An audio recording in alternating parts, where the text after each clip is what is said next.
हालांकि सरकार ये कह रही है कि स्थिति अभी खतरनाक नहीं है। स्वास्थ्य मंत्रालय के प्रेस कॉन्फ्रेंस में यही दावा किया। कोरोना संक्रमण के मामलों में भले ही भारत टॉप 10 देशों की सूची में शामिल हो गया हो, लेकिन प्रति लाख व्यक्तियों में संक्रमित होने वाले लोगों की संख्या में भारत अभी भी कई देशों से बेहतर है। प्रति लाख मामलों में दुनिया का रेशियो जहां 16 है, वहीं भारत का ये रेशियो मात्र 10.7 है। वहीं रिकवरी रेट भी लगातार सुधर रहा है, जो अब 41% से आगे बढ़ गया है।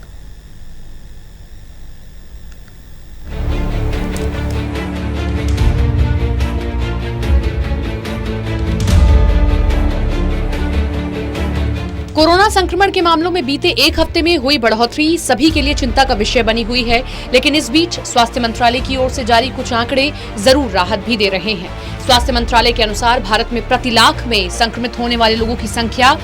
10.7 बनी हुई है, जबकि दुनिया का ये रेशियो 69.9 बना हुआ है। इसी तरह से अगर दुनिया के कुछ बड़े देशों की बात करें तो ये आंकड़े वास्तव में भारत से काफी ज्यादा हैं, जिनमें बेल्जियम में 499.8, स्पेन में 504.6, ब्रिटेन में 390.4, अमेरिका में 486.8 बना हुआ है, जिसके मुकाबले भारत की ये दर मात्र 10.7% है, जो कि काफी कम है।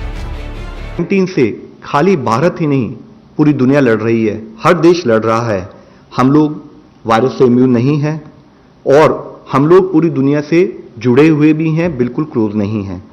उस सिचुएशन में जिस समय की सोशल मोबिलिटी और सारे प्रोसेसेस एक वर्ल्ड का एक पार्ट थे, उसमें अगर हम कंपैरिजन करें तो पाते हैं कि अगर वर्ल्ड में 69.9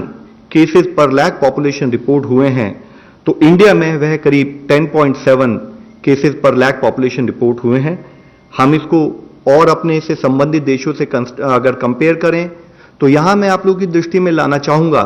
कि यह कंपैरिजन केवल एब्सोल्यूट नंबर्स पर है, जबकि हम सबको पता है कि whether it in terms of availability of resources और whether also in terms of density of population in this country, जिसमें कि सोशल डिस्टेंसिंग को फॉलो करना उतना ही मुश्किल होता है, उसके बावजूद भी अगर हम इंडिया की रिलेटिव परफॉर्मेंस देखें तो पाते हैं कि जैसे कि स्पेन में 504 केसेस पर लाख पॉपुलेशन रिपोर्ट हो रहे हैं, बेल्जियम में करीब 499 केसेस पर लाख पॉपुलेशन रिपोर्ट हो रहे हैं, अमेरिका में उसी तरह से 486 केसेस पर लाख पॉपुलेशन रिपोर्ट हो रहे हैं, और lower end of the spectrum में भी अगर हम जाएं और पाते हैं तो देखते हैं कि मैक्सिको जैसे देश में भी 52.2 केसेस पर लाख रिपोर्ट हो रहे हैं। उस समय पर इंडिया में लॉकडाउन और साथ में कंटेनमेंट्स पर जो हमारे एफर्ट्स रहे हैं, उसके कारणवश हम ये पाते हैं कि करीब 10.7 लाख केसेस पर लाख हमारे यहाँ रिपोर्ट हुए हैं। यही नहीं, अगर फर्टिलिटी रेट की बात करें तो उसमें भी भारत की स्थिति फिलहाल बेहतर बनी हुई है। इसमें अव्वल स्थान पर फ्रांस है, जिसका ये रेट 19.9 है, जबकि बेल्जियम का 16.3, इटली के 14.3, ब्रिटेन का 14.2 और यूएस का 6 बना हुआ है। जबकि भारत का देखें तो ये मात्र 2.87 बना हुआ है। इसी तरह से प्रति लाख पर मरने वालों की संख्या भी भारत में महज 0.3 है। उसके साथ ही अगर हम एक और एनालिसिस डेथ पर भी करें तो जैसे कि हम कई बार इस बारे में बात कर चुके हैं कि कोई भी डेथ रिपोर्ट होना देश के लिए एक बहुत दुख का विषय है, बट अगर हम देखें तो पाते हैं कि जैसे वर्ल्ड में ओवरऑल 6.4% फैटेलिटी रेट ऑब्जर्व किया गया है,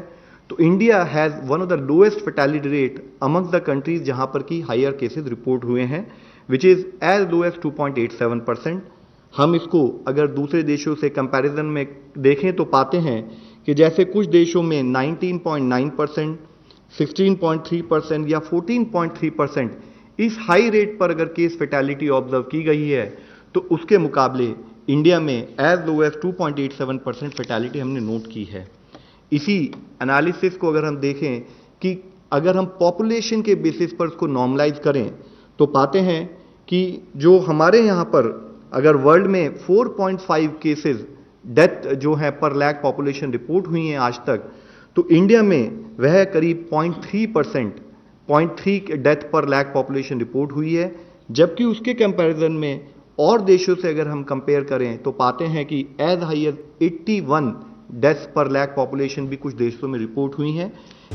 वहीं भारत का रिकवरी रेट भी लगातार सुधर रहा है। 7.69% से आज भारत का रिकवरी रेट 41.3% तक पहुंचा है, जबकि फर्टिलिटी रेट भी लगातार गिर रहा है। अब देखना ये होगा कि आने वाले दिनों में संक्रमित होने वाले लोगों की संख्या पर भारत किस तरह से नियंत्रण पाता है।